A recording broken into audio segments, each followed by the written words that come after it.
करारविन्देन पदारविन्दं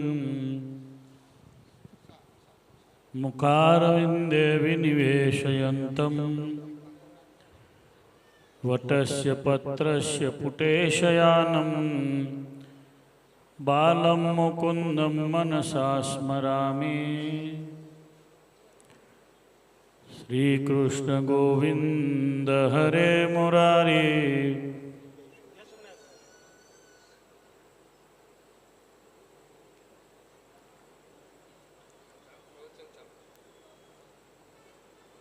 हे नाथ नारायण वासुदेव जीव हे पिबस्वामृतमेतदेव गोविंद दामोदर माधवेति सहजानंद गुरुं भजे सदा। स्वामीनारायण भगवाननी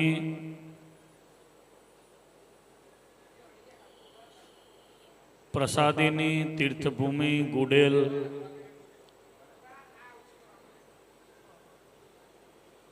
ये मंदिर ने 27 वर्ष पूर्ण थया।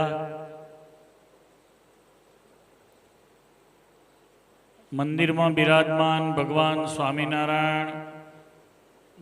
स्वामीनारायण ना प्रसादीना चरणारविंद वगैरे भगवत स्वरूपो श्री हनुमान जी महाराज, विघ्न विनायक देव एनी पुनः मूर्ति प्रतिष्ठाना पवित्र प्रसंगे सभा में उपस्थित धर्मधुरंधर आचार्य महाराज, श्री लक्ष्मीनारायण देव पीठाधिपति श्री राकेश प्रसाद जी महाराज श्री,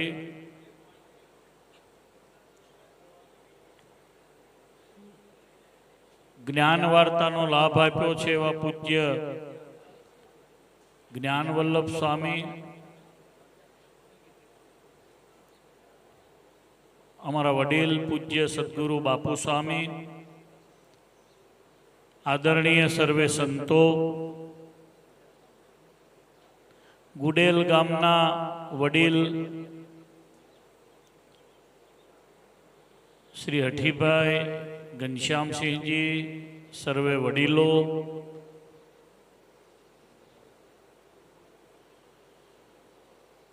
गोराड़, तामसा, आखोल वगैरे गामोथी पधारेला सौ श्रीजी महाराजना लाडीला भक्तो, जिल्ला भाजपना प्रमुख संजय भाई, सर्वे बार गाम थी पधारेला धर्मनिष्ठ जनों, भाईओ बहनों, सौने मारा भाव थी जय स्वामीनारायण।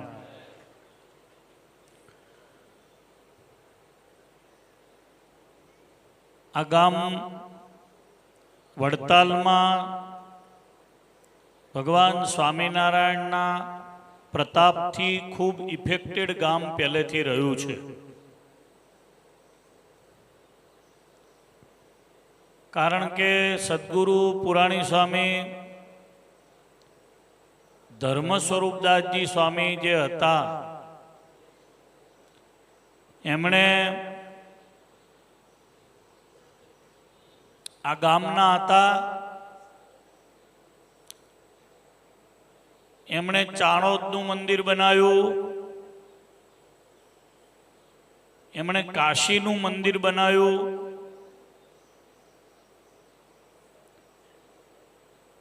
वड़ताल मंदिरना घणा वर्षों सुधी महंत रह्या। ए जमाना में वड़तालना अत्यारे जे आपणे दर्शन करीए छीए शिखर उपर जे बधा कळश छे, मुख्य कळश सिवायना बधा कळशो एमणे बनाया। अत्यारे हमणां ज जळजीलनी एकादशी गई तो ठाकुरजीनो वरघोड़ो वड़ताल में निकळ्यो। ए सोनानी हाथी उपर अंबाड़ी जे मूकवानी सोनानी पालखी એ પુરાણી સ્વામીએ બનાવરાઈ. નરેન્દ્ર ભુવન આજે પણ વડતાલમાં દર્શન આપે છે, એમણે બનાવરાયું. આનંદ ભુવન પણ એમને બનાવરાયું. બંને આચાર્યોના નામથી બનાવરાયા.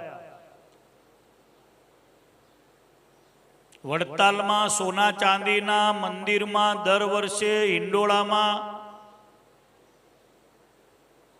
સોના ચાંદીના મસ્ત મોટા હિંડોળા કાઢવામાં આવે છે. હિંડોળા પૂજ્ય પુરાણી સ્વામી સદગુરુ ધર્મ સ્વરૂપદાસજી સ્વામીએ બનાવરાયા.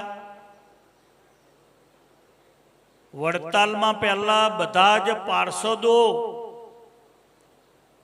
વહીવટ કરતા તરીકે આવતા હતા, કોઠારી તરીકે. સૌ પ્રથમ કોઈ સાધુ તરીકે કોઈ આવ્યા હોય તો ગુડેલના સદગુરુ પુરાણી સ્વામી ધર્મ સ્વરૂપદાસજી આવ્યા. પછી પૂજ્ય બાપુ સ્વામીએ પૂજ્ય ગુરુ ધર્મ સ્વરૂપદાસજી પુરાણી સ્વામીની તો સેવા કરી, પણ આ ગામના કોઠારી સ્વામી ધર્મજીવનદાસજી સ્વામી વડતાલ મંદિરના ઘણા વર્ષો સુધી બાપુ સ્વામી આસિસ્ટન્ટ કોઠારી અને ધર્મજીવનદાસ કોઠારી સ્વામી ગુરુજી વર્ષો સુધી વડતાલ મંદિરના કોઠારી રહ્યા. વડતાલ મંદિરનો જે ભંડાર હરિમંડપની પાછળના ભાગમાં હતો મોટો, બ્રહ્મચારીનું નિવાસસ્થાન, એ બધું કોઠારી સ્વામી ધર્મજીવનદાસજી સ્વામીના વખતમાં બંધાયું. અને પછી ગુડેલનું મંદિર, બાકી બધા મંદિરો પૂજ્ય બાપુ સ્વામીએ એમના આશીર્વાદથી બધા બાંધ્યા. આ ગામ પહેલેથી શ્રીજી મહારાજના સમયથી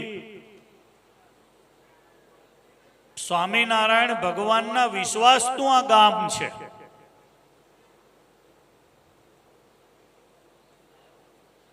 સ્વામિનારાયણ ભગવાને એકવાર દીનાનાથ ભટ્ટને ગઢડાથી આમોદ મોકલવા માટે મોકલ્યા, તો જીભાઈને પત્ર લખી આપ્યો. આ ગામના જે જીભાઈ વણાર હતા એમને પત્ર લખી આપ્યો કે જીભાઈ, અમે અહીંયાથી ખર્ચી અને બાકી બધું આપ્યું છે, પણ પછી આમોદ સુધી પહોંચાડવાની જવાબદારી તમે રાખજો. જીભાઈએ અહીંથી દીનાનાથ ભટ્ટ કે જેમણે સ્વામિનારાયણ ભગવાનના ઘણા અષ્ટક બનાયા, સ્વામિનારાયણ ભગવાન માટે શ્રીમદ સત્સંગી જીવન જે સદગ્રંથ સતાનંદ સ્વામીએ લખ્યો, એમાં મોટા ભાગની સહાયતા દીનાનાથ ભટ્ટજીએ કરી. આ ગુજરાતનું પ્રસિદ્ધ મંદિર જેવું વડતાલ, એવું ડાકોર, એનું ડંક પુરાણ એમણે લખેલું. એવા મહાન વિદ્વાનને આ ગામમાંથી જીભાઈએ બધી વ્યવસ્થા કરી અને આમોદ સુધી પહોંચાડવાનું સ્વામિનારાયણ ભગવાનની આજ્ઞાથી કામ કરેલું. એ જમાનામાં આવી વ્હીકલની વ્યવસ્થાઓ તો હતી નહીં. સ્વામિનારાયણ ભગવાનને જેણે જેણે ઘોડા આપ્યા, બળદ આપ્યા, એનું વર્ણન સ્વામી વાસુદેવ ચરણદાસજીએ શ્રી હરિચરિત્ર ચિંતામણીમાં કર્યું છે. એમાં જીભાઈએ જે ભગવાન સ્વામિનારાયણને વાહન આપ્યા હતા, બળદ આપ્યા હતા, એનું સ્વામીએ વર્ણન કર્યું છે. કોઈએ રોજો ઘોડો આપ્યો, કોઈએ કેસર ઘોડી આપી, કોઈએ ભૂતળી ઘોડી આપી. જીભાઈએ શું આપ્યું? તો જીભાઈએ સ્વામિનારાયણ ભગવાનને વાહન આપ્યા, પદાર્થ આપ્યા, ભગવાનની ખૂબ સેવા કરી. ભગવાનના એવા ભગત હતા એટલે તો અહીંયા 16 વાર ભગવાન આવતા જતા બધે રહ્યા, એમની મેળી પર રહ્યા.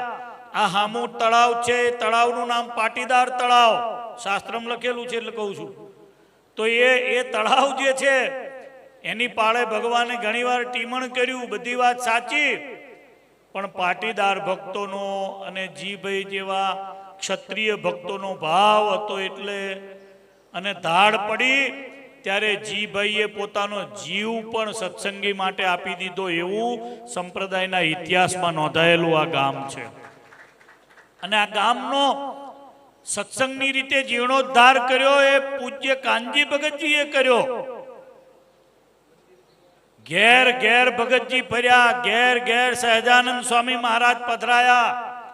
આ ગામ આખું આજે સત્સંગી છે તો એ પૂજ્ય કાનજી ભગતના ઋણે કરીને છે, પૂજ્ય માયાતીતાનંદ સ્વામીના આશીર્વાદે કરીને છે, ધર્મ સ્વરૂપદાસજી પુરાણી સ્વામીના આશીર્વાદે છે, અને અત્યારે પૂજ્ય બાપુ સ્વામી આ મંદિર પછી બનાવ્યું એના પ્રતાપથી આ ગામ આજે આખું સત્સંગી રહ્યું છે. અને બાકી બધું ઠીક, આખું ગામ વડતાલનું છે, ગર્વ લેવાનો છે. ઘણા ગામ હોય પણ બે હરિયા હોય. સંપ્રદાયમાંથી નીકળેલા 15, 18, 20 ફાટાઓ છે, એમાં ક્યાંક ને ક્યાંક ઘૂસી ગયા હોય. અમથું કોકનું કેલેન્ડર આવી ગયું હોય, આ ગામને ધન્યવાદ આપવા પડે કે અહીંયા સાચું ખોટું કોઈનું કેલેન્ડર નહીં આવતું, કોઈનું કિચન નહીં આવતું. બધાએ શુદ્ધ વડતાલને વરેલા છે, જબરેશ્વર હરિકૃષ્ણ મહારાજને વરેલા છે. એ ભગતજીના પ્રતાપથી, કાનજી ભગતના પ્રતાપથી, એમની કરેલી મહેનતથી છે. હું આની પ્રતિષ્ઠામાં હતો, મને બરાબર યાદ છે. 3 દિવસની અહીંયા પૂજ્ય સ્વામીએ કથા રાખી હતી. સંતોને જે વહેંચવાની જે થાળીઓ વાટકા હતા ને, હું સુરતનો કોઠારી હતો ને તે લઈને આવ્યો હતો. હું એની સેવા મેં કરાવી હતી, મને યાદ આવ્યું. કાનજી ભગતજીએ પ્રતિષ્ઠામાં પધાર્યા હતા. ભક્તિનંદન કોઠારી હતા, ગદાધરાનંદ બ્રહ્મચારીજી હતા, ધર્મજીવનદાસ કોઠારીજી હતા. સભામાં બેઠેલા બધાનું યાદ કરું છું, 25-27 વર્ષ પહેલા. અને ધામધૂમથી મૂર્તિની પ્રતિષ્ઠા પૂજ્ય બાપુ સ્વામીએ બહુ ભાવથી કરાવી હતી.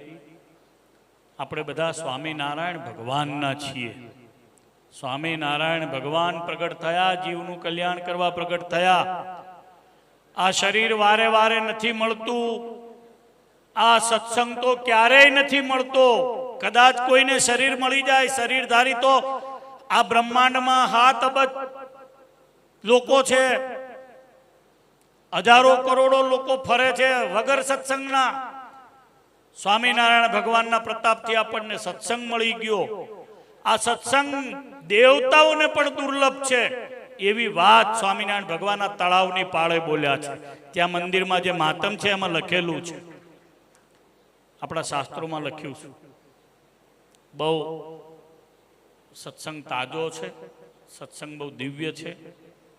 ભગવાન સ્વામિનારાયણના પ્રતાપથી પૂજ્ય સ્વામીએ સરસ મંદિર કર્યું. બહુ ટાઈમ નથી, ઘણી બધી વાત કરવી છે પણ ટાઈમના અભાવે કરતો નથી. અહીંયા રહીને મહેન્દ્ર ભગત જે સેવા કરે છે એને બહુ ધન્યવાદ આપું છું. કારણ કે બંધાઈને સેવા કરવી ને બહુ અઘરું છે. બંધાય ને ગંધાય. આ બંધાયા છે પણ એમાંથી સુગંધ પ્રસરી છે. 150 છોકરાઓ રવિવારે ભેગા થાય છે ધૂન મંડળમાં. 100-150 બહેનો ભેગા થાય છે ભગવાનની કથા વાર્તા અને સેવામાં, કીર્તન ભક્તિ કરવામાં. ભગતે બહુ સારો સત્સંગ કરાયો. પૂજ્ય સ્વામીના મંડળમાં રહી અને નિસ્પૃહીપણું રાખીને સત્સંગ કરાયો છે, એટલે એમને બહુ ધન્યવાદ આપું છું. મંદિર શરૂ કરાવવાનું કામ બાલકૃષ્ણ શાસ્ત્રીએ કર્યું હતું. બાપુ સ્વામી વડતાલના કોઠારી હતા, એ વાત મેં સાંભળેલી એ કહું છું. બાલકૃષ્ણ શાસ્ત્રી હરિમંડપના ખૂણે બેસતા, બાપુ સ્વામી નીકળે એટલે સ્વામીને એકવાર બોલાવીને કીધું, પેલા ગુડેલની અંદર મંદિર જીર્ણ થઈ ગયું છે, બાંધો ને. સ્વામી કે તમે જોડે રોજ બાંધું. પછી બાલકૃષ્ણ શાસ્ત્રીજી જોડે રહ્યા અને સ્વામીએ મંદિરો બાંધવાના ચાલુ કર્યા. અને વસંતભાઈ મુખી બાકી બધાએ ખૂબ મોટી વખતે સેવાઓ કરેલી. 25-27 વર્ષ થઈ ગયા. આપણે વડતાલના સત્સંગી છીએ. 200 વર્ષ વડતાલના મંદિરને પૂર્ણ થયા. એની સાથે સાથે આપણા માટે ગૌરવ છે, સ્વામિનારાયણ ભગવાન એમના સ્થાને આચાર્યને સ્થાપતા ગયા છે. મંત્ર છે એ આપવાનો અધિકાર ફક્ત ને ફક્ત બ્રાહ્મણને છે. આપણા શાસ્ત્રો પોકારીને કહે છે કે જે બ્રાહ્મણ દ્વારા સ્થપાયેલી મૂર્તિ, જે બ્રાહ્મણ દ્વારા સેવાયેલી મૂર્તિ, જે બ્રાહ્મણ દ્વારા લખાયેલું શાસ્ત્ર, જે બ્રાહ્મણ દ્વારા અપાયેલો કાનમાં મંત્ર આ બધું કલ્યાણ કરે છે એવું વ્યાસ મુનિ કહે છે. એટલે કે વેદ 4 અને 18 પુરાણ એ પોકારીને આ વાત કરે છે. સ્વામિનારાયણ ભગવાન સરવરિયા બ્રાહ્મણ કુળમાં જન્મ્યા. એમણે પોતાના સ્થાને એમના ધર્મકુળનું સ્થાપન કર્યું. ગાદીસ્થ આચાર્ય મહારાજ જે હોય એમની પાસે આપણે મંત્ર લેવો પડે. સત્સંગી એ સામાન્ય સંતુ સાધુ બનવું હોય એને વિશેષ લેવો પડે, અને બહેનોએ ગાદીવાળા પાસે મંત્ર દીક્ષા લેવી પડે. જે ના લે એ અડધો સત્સંગી પા સત્સંગી ગણવાનો, કહેવાનો ગણવાનો, બાકી બધા જે મહારાજ વાળા ગણવાના. ઉપલગ્યા ગુણભાવ વાળા, આવો આવો બેહો બેહો ચા પીવો ઉતારો મળ્યો ના મળ્યો એ વાળા. અને બાકી પાક્કા સત્સંગીઓ. આ ગુડેલ ગામ આખું પાક્કું સત્સંગી છે, એટલે અહીંયા બોલવાનું અને કહેવાનું ને ગર્વ લેવાનું મન થાય. પૂજ્ય આચાર્ય મહારાજ પધાર્યા છે. આચાર્ય સ્થાપનને 200 વર્ષ થયા વડતાલમાં. શિક્ષાપત્રીને 200 વર્ષ થયા. એનો હમણાં ઉત્સવ આવશે. મહારાજને પ્રાર્થના કરું કે બધા ઉત્સવમાં પણ તમે બધા ભાગ લો, એમાં આવો. પૂજ્ય બાપુ સ્વામીએ જીર્ણોદ્ધાર કરાયો, સરસ મજાનું એસી ને બાકી બધું જે કંઈ વ્યવસ્થા છે એ બધું જોયું, બહુ આનંદ થયો. પ્રસાદીની વસ્તુઓ 6 ચરણારવિંદ છે. એક ચરણારવિંદ છે સ્વામી શીતળદાસના પધરાવેલા છે. શીતળદાસના પધરાવેલા છે, બહુ દિવ્ય ચરણારવિંદ છે. બાકી બધા સંતો એકાદ સંતના છે, અને બાકી જીભાઈના વંશના છે. એમના જે બહેનો હશે કે માતુશ્રી બાકી બધા પધરાયેલા છે. પાટીદાર ભક્તોએ પણ ચરણારવિંદ પધરાયેલા છે. એટલે આ દિવ્ય સ્થાનમાં જે દર્શન કરશે એની પેઢીઓનું કલ્યાણ થશે. મનુષ્યનું આ દેહ છે એનાથી ભવસાગર તરી જશે. બધાએ ખૂબ ભાવથી સેવા કરી છે. કૃષ્ણરાજ ખાસ અમેરિકાથી આવ્યો, એનો ખાસ આગ્રહ હતો તમે આવજો. એ તો બરાબર, પૂજ્ય સ્વામીની આજ્ઞા હતી એટલે આવવાનું થયું. પૂજ્યપદ આચાર્ય મહારાજના દર્શન થયા, તમારા બધા એના ભક્તોના દર્શન થયા, બહુ ધન્ય થયા. આજના પ્રસંગે આટલી વાત કરીને વિરમું છું. સ્વામિનારાયણ ભગવાન કી જય.